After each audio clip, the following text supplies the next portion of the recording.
मेरे प्यारे साथियों, भारत में अगर आप पीएचडी करना चाहते हैं या असिस्टेंट प्रोफेसर बनना चाहते हैं, तो उसके लिए सबसे अच्छी एग्जामिनेशन जो देश में होती है, वो होती है यूजीसी नेट की।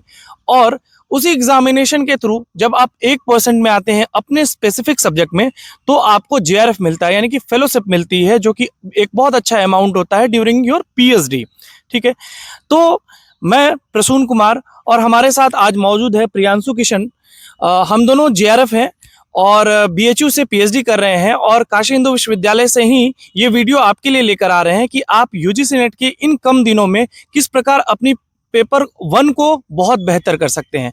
ये वीडियो पेपर 1 के लिए बहुत ज़रूरी है, आप इसको एंड तक देखिए, क्योंकि एग्जामिनेशन में टाइम बहुत कम है और इस कम टाइम में आप अधिक से अधिक कैसे प्रश्न को सही कर सकते हैं, इसके लिए हम और प्रियांशु किशन यहाँ पर आपके समक्ष आए हैं। तो सबसे पहले मैं अपनी, जो भी आप अगर मेरे पुराने व्यूअर्स हैं, मैं हर बार नए नए स्कॉलर्स को लेकर आता हूं और सारे स्कॉलर्स का यही मानना है कि अगर आप यूनिट वाइज स्ट्रेटेजिक प्रिपरेशन करते हैं, सारे यूनिट को अच्छे से ध्यान से लेकर के यूनिट वाइज पीवाईक्यू से स्टार्ट करते हैं, क्योंकि ये जो समय था ये बीत चुका है। अब जो 20-22 दिन 25 दिन बाकी है एग्जामिनेशन में और एग्जाम का पीरियड शुरू होगा, उसमें आप ये कर सकते हैं कि आप अधिक से अधिक मिक्स्ड पीवाईक्यूज बनाएं, एमसीक्यूज बनाएं। उसके अलावा जो भी आपके शॉर्ट नोट्स हैं, आप मेरे वीडियो में, अगर आप मेरे इंस्टाग्राम से या यूट्यूब से जुड़े हैं, तो आपने देखा होगा कि मैं लगातार शॉर्ट नोट्स, अपने जो हैंड रिटन नोट्स हैं उसको कंसाइज करके, उसको कंपाइल करके पीडीएफ बनाकर अपने टेलीग्राम चैनल पे डाल रहा हूं।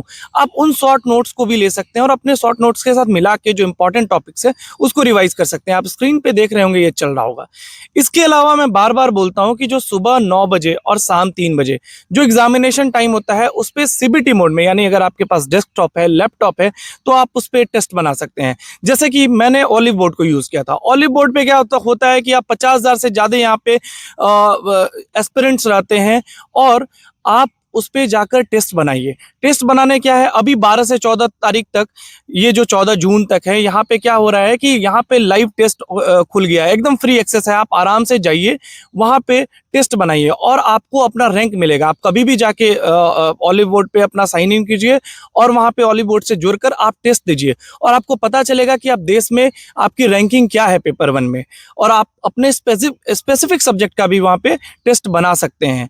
तो आप ऑलिव बोर्ड को भी चुन सकते हैं और वहां जाकर आप आराम से टेस्ट बनाइए, क्योंकि सीबीटी मोड के लिए जितना ज्यादा प्रैक्टिस करेंगे, और खास करके यूजीसी नेट के स्टैंडर्ड पे पीवाईक्यूज वहां पे सेट किए गए हैं, जो आपके प्रतियोगी जो परीक्षा है उसके लिए बहुत उपयोगी होगा। अब मैं प्रियांशु किशन को रिक्वेस्ट करूंगा कि उन्होंने पेपर 1 के लिए क्या स्ट्रेटेजी की थी, क्योंकि इन्होंने भी काफ़ी, जिस टाइम में बहुत बहुत ज़्यादा हाई कट ऑफ गया था, जिसमें कम से कम 50 प्रश्नों में से कम 35 से 40 प्रश्न हम दोनों को सही करने पड़े थे, तब जाकर हमारा जेआरएफ आता। वो सबसे अगर प्रियांशु को याद होगा कि सबसे हाई कट ऑफ वाला टाइम चल रहा था, और हम लोग भी थे कि यार हो पाएगा कि नहीं हो पाएगा, और हम लोगों ने किया। तो हम वही वीडियो लेकर आपके उन्हीं स्टूडेंट्स को लेकर आते हैं आपके सामने, जो आपके रियल लाइफ से जुड़े हो। तो मैं प्रियांशु से रिक्वेस्ट करूंगा कि वो आपको बताएं। Thank you Prasoon. वैसे ये ऐसा पहला मौका है जब मुझे इस तरह के सेटअप में बैठकर बातचीत करने का मौका मिल रहा है, तो थोड़ा सा नर्वस है, लेकिन फिर भी प्रसून और हम दोनों बहुत अच्छे दोस्त हैं। हम दोनों साथ में department of political science BHU से पीएचडी कर रहे हैं, और ख़ासकर हम department of political science Vasanta college for women से पीएचडी कर रहे हैं। ये कॉलेज एफिलिएटेड है बीएचयू से ही, और हम दोनों बहुत अच्छे दोस्त हैं। तो इस दोस्ती के एवज में हम थोड़ी सी आज आज़ादी चाहेंगे बातचीत करने को लेकर के, और ये बातचीत ना सिर्फ पेपर 1 को लेकर के होगी जैसा प्रसून ने कहा, बल्कि ये जो पूरा प्रोसेस हमने जिया है मास्टर्स के दरमियान से लेकर के नेट जेआरएफ करने तक, और उसमें हमने क्या गलतियां की, उस पर भी बात करना बहुत ज़रूरी है। और 2-3 चीज़ों पर बातचीत होगी। पहला तो प्रसून का ये जो इनिशिएटिव है, ये जिसने जो ये प्लेटफॉर्म इनिशिएट किया है, ये प्लेटफॉर्म कितना इम्पोर्टेंट है प्रिपरेशन में, और हम खासकर जिस बैकग्राउंड से आते हैं, हम लोगों के लिए ये प्लेटफॉर्म कितना इम्पोर्टेंट है। दूसरा, हम यहाँ पर इसलिए बैठे हैं क्योंकि हम एक जेआरएफ स्कॉलर हैं, जेआरएफ मिल रहा है। इस जेआरएफ मिलने की कड़ी में ये मेरा 4th अटैम्प्ट था। इसके पहले 3 अटैम्प्ट में जेआरएफ नहीं भी हुआ, सिर्फ नेट हुआ। तो ये जो 3 अटैम्प्ट असफल हुए, उसमें क्या कुछ रहा उस पर बातचीत होगी, और उसी दरमियान पेपर 1 और पेपर 2 भी कैसे क्या उसकी तैयारी हमने की थी साथ में। और हम और प्रसून हमने लगभग हर बार साथ में पेपर दिया, हम दोनों का साथ में फी हुआ JRF। हाँ, प्रसून के कुछ नंबर कम थे मेरे से। साथ में हम दोनों JRF हुए, साथ में हमारा PhD में एडमिशन भी हुआ। तो जो शुरुआत हो गया, और उसके बाद फिर अगर प्रसून को लगेगा कि कुछ पेपर 1 के लिए और भी कुछ बोलना चाहिए तो फिर उस पर बातचीत होगी। सबसे पहली चीज़ कि ये जो इनिशिएटिव लिया है प्रसून ने, और ख़ासकर हम जिस बैकग्राउंड से आते हैं, बिहार यूपी के बच्चे, हम लोग मेहनत बहुत करते हैं, पर जो एक चीज़ कमी रहती है वो ये कि आपके पास वो गाइडेंस नहीं होता है। और ख़ासकर हम जिस जगह से आए, और जब आप फर्स्ट जनरेशन होते हो इस एकेडमिया में, तो आप कई चीज़ों को झेलते हैं, कई चीज़ों के बारे में जानकारी नहीं होती है। जब आप 1 साल 2 साल बर्बाद कर चुके होते हैं, तब आपको उन चीज़ों के बारे में जानकारी होती है। और ख़ासकर मैंने जब मास्टर्स में हम थे तो कई चीज़ों में हमने गलतियाँ की थी, और वहाँ पर ख़ासकर जो कुछ सीनियर्स थे, और अगर प्रसून इजाज़त दे तो हम उनका नाम लेना चाहेंगे।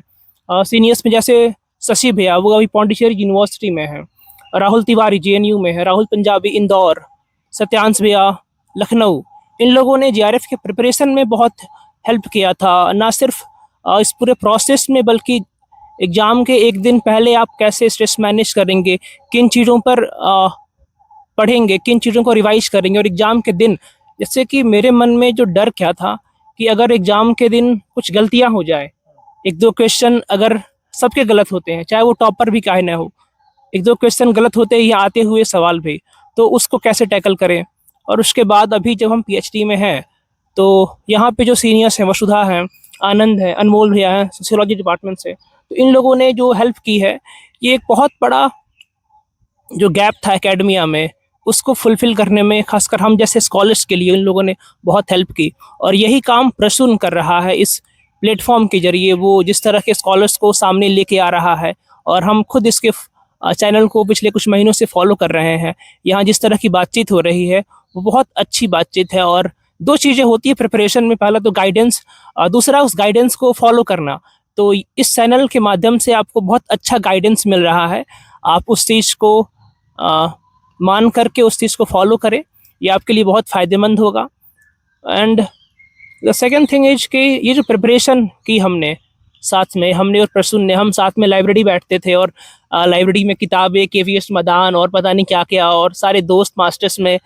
तो वो जो पूरा पीरियड था, अभी लगभग 1.5 साल हो गए उस पीरियड को कंप्लीट हुए हुए, और बीच उससे आगे आए हुए, तो कई चीज़ें फिर उस तरफ जाना एक बहुत रोमांचक है। तो जो प्रिपरेशन शुरू हुई थी मेरी, खासकर फर्स्ट अटेम्प्ट मैंने दिया था, और वो एक सीनियर की डांट की वजह से दिया था। उन्होंने कहा कि भाई तू भर दे पेपर में, जाके बस बैठा और फिर जैसा हो तो देखना। और जब मैंने पेपर अटेम्प्ट किया, उसके पहले मैंने कोई भी तैयारी नहीं की थी, कोई फॉर्मल तैयारी नहीं थी, 1 घंटा भी नहीं पढ़ा था, बस गया पेपर दे आया।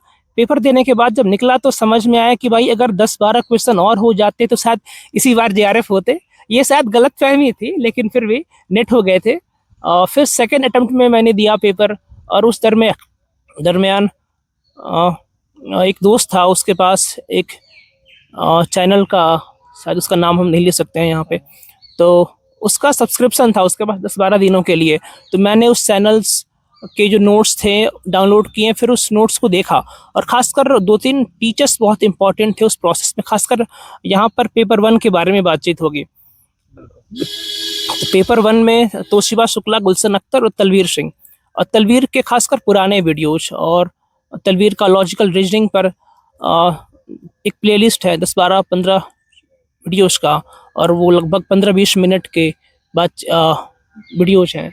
तो अगर आप वो देख सकें, तोशिबा शुक्ला और Gulshan Akhtar ICT, communication, logical reasoning, teaching aptitude, research, और इन चीज़ों पर, तो उनके काफ़ी अच्छे वीडियोज़ हैं। अगर आपको, आप जिस भी चैनल को देखते हो, जिस भी कोचिंग से जुड़े हो, आप उनके PDF ले लें, आप उनका कंटेंट ले लें, और उसके साथ आप तोशिबा शुक्ला, गुलशन अख्तर जो मैंने फॉलो किया, और तलवीर सिंह के पुराने वीडियोस, तो आप इन चीज़ों को देख करके आप इनमें जो भी इम्पोर्टेंट पॉइंट्स लगे आप उसको नोट डाउन करें। एंड सेकेंड अटेम्प्ट में मैंने यही किया था। और एक चीज़ जो बहुत इंपॉर्टेंट है कि आप पूरे सिलेबस को कवर करिए, पूरे 10 यूनिट को कवर करिए, चाहे वो DI हो या मैथ हो। वैसे DI और मैथ मेरा बहुत अच्छा नहीं था। मैंने हर बार यही कोशिश की कि DI और मैथ के अलावा हम 35-36 क्वेश्चन कर पाएँ। जो मैंने सेकंड अटेम्प्ट दिया था उसमें मेरे 36 क्वेश्चन पेपर 1 में सही हुए थे, और ये बिना DI और मैथ के। और उसके बाद थर्ड अटेम्प्ट में भी 34 क्वेश्चन सही हुए थे, और ये भी बिना DI और मैथ के हुए थे। थर्ड अटेम्प्ट में फोर्थ अटेम्प्ट में जब मेरा क्लियर हुआ तो इस बार पेपर बहुत हाई कट ऑफ गया था, और मेरे 31 क्वेश्चन सही हुए थे पेपर 1 में। और उस समय पैटर्न बहुत चेंज हो गया था, खासकर पेपर 1 का। और पेपर 1 का पैटर्न हर बार बहुत चेंज हो रहा है। अगर आप इस चीज़ से जुड़ना चाहते, इस पैटर्न्स को देखना चाहते, उसके अकॉर्डिंग तैयारी करना चाहते हैं, तो जैसे अभी जून 2026 में जो पेपर होने वाला है, इसके जस्ट पहले जो पेपर हुआ था दिसंबर 2025 में, तो दिसंबर 2025 में इर्रिस्पेक्टिव ऑफ सब्जेक्ट, चाहे वो इन्वायरमेंटल साइंस हो या फिजिक्स हो, केमिस्ट्री हो, मैथ हो, ह्यूमैनिटीज या साइंसेज हो, इसमें आप पेपर 1 आप पूरा कंप्लीट उनका जो भी PYQ है डे 1 से डे एंड तक का, आप उसको पूरा लगाएं। और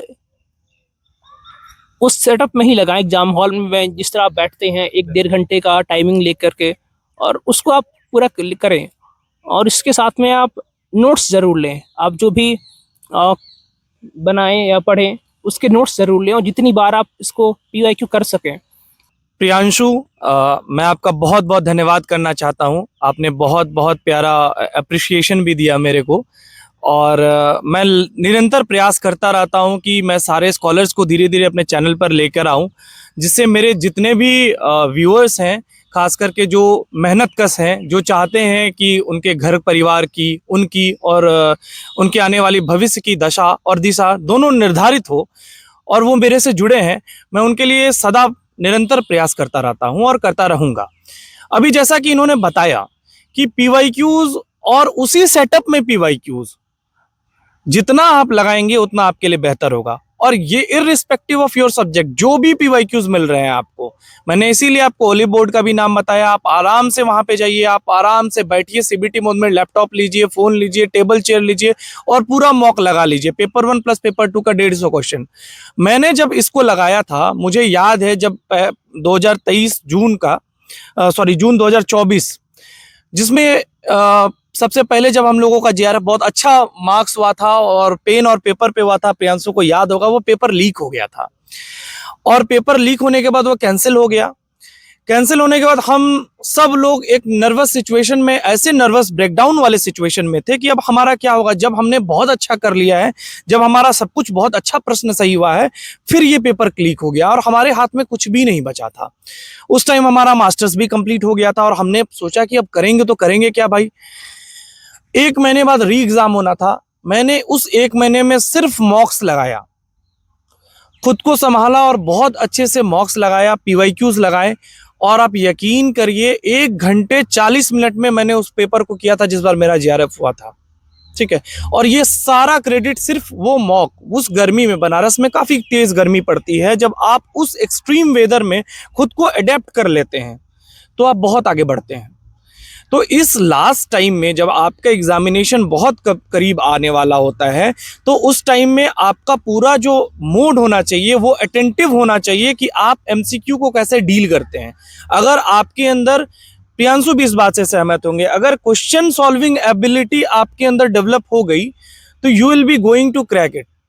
अदरवाइज आप कितना भी पढ़ लें, मैं तमाम ऐसे लोगों से को जानता हूं जो बहुत मेरिटोरियस है, बहुत इंटेलिजेंट है, बहुत तेज है, लेकिन वो JRF नहीं कर पाए। बहुत सारे ऐसे लोग हैं, प्रियांशु भी जानते होंगे इस बात को, जस्ट बिकॉज ऑफ, क्योंकि उन्होंने अच्छे से MCQ की प्रैक्टिस नहीं की, PYQs की प्रैक्टिस नहीं की, बस पढ़ के चले गए। पढ़ के नहीं होगा, जब तक आप युद्धाभ्यास नहीं करते हैं तब तक युद्ध को आपको जीतने की शैली ही नहीं पता चलेगी। तो 3 चीज आप अपने जितने शॉर्ट नोट्स हैं रिवाइज कर सकते हैं। उसके लिए आप मेरे टेलीग्राम चैनल पे जाके मेरे हैंड रिटन नोट्स भी आप यूज कर सकते हैं, मैं उसका लिंक भी डिस्क्रिप्शन में दे देता हूं। दूसरा, लाइव टेस्ट चल रहा है 12 से 14 जून तक, ओलिव बोर्ड पे, मैं उसका भी डिस्क्रिप्शन लिंक दे देता हूँ डिस्क्रिप्शन में। आप जाके ओलिव बोर्ड पे भी आराम से टेस्ट लगा सकते हैं। वहाँ पे आपको एकदम इंडिया के जो टॉप एजुकेटर हैं उनके द्वारा कंटेंट तैयार किया गया, वो आप कर सकते हैं।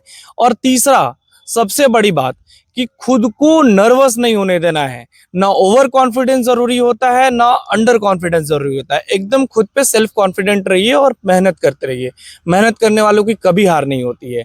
आप हमारे इंस्टाग्राम चैनल से भी जुड़ सकते हैं, जहाँ पे मैं डेली अपडेट करता हूँ रील के माध्यम से। मैंने उसका भी लिंक अभी डिस्क्रिप्शन में दे दिया है, आप जाके वहाँ जाइए और कमेंट्स में आप अपने सब्जेक्ट को लिखिए कि आप किस सब्जेक्ट से प्रिपरेशन कर रहे हैं, किस पर वीडियो चाहते हैं, किस वीडियो के स्कॉलर को चाहते, किस सब्जेक्ट के स्कॉलर को चाहते हैं वीडियो में, और आपके पेपर 1 में कितना स्कोर आ रहा है अभी अगर आप मॉक लगा रहे हैं, और कितने लोग मॉक लगा रहे हैं, ये जरूर कमेंट करके बताइए ताकि मैं जान पाऊं कि मेरे कितने व्यूअर्स सच मायने में प्रिपरेशन कर रहे हैं। आप कमेंट करिए और सब्सक्राइब कीजिए मेरे चैनल को, ताकि इस प्रकार के बहुत अच्छे अच्छे वीडियोस मैं आपके लिए लाते रहूं। हम दोनों आपका धन्यवाद करते हैं, फिर मिलते हैं अगले वीडियो में। Thank you.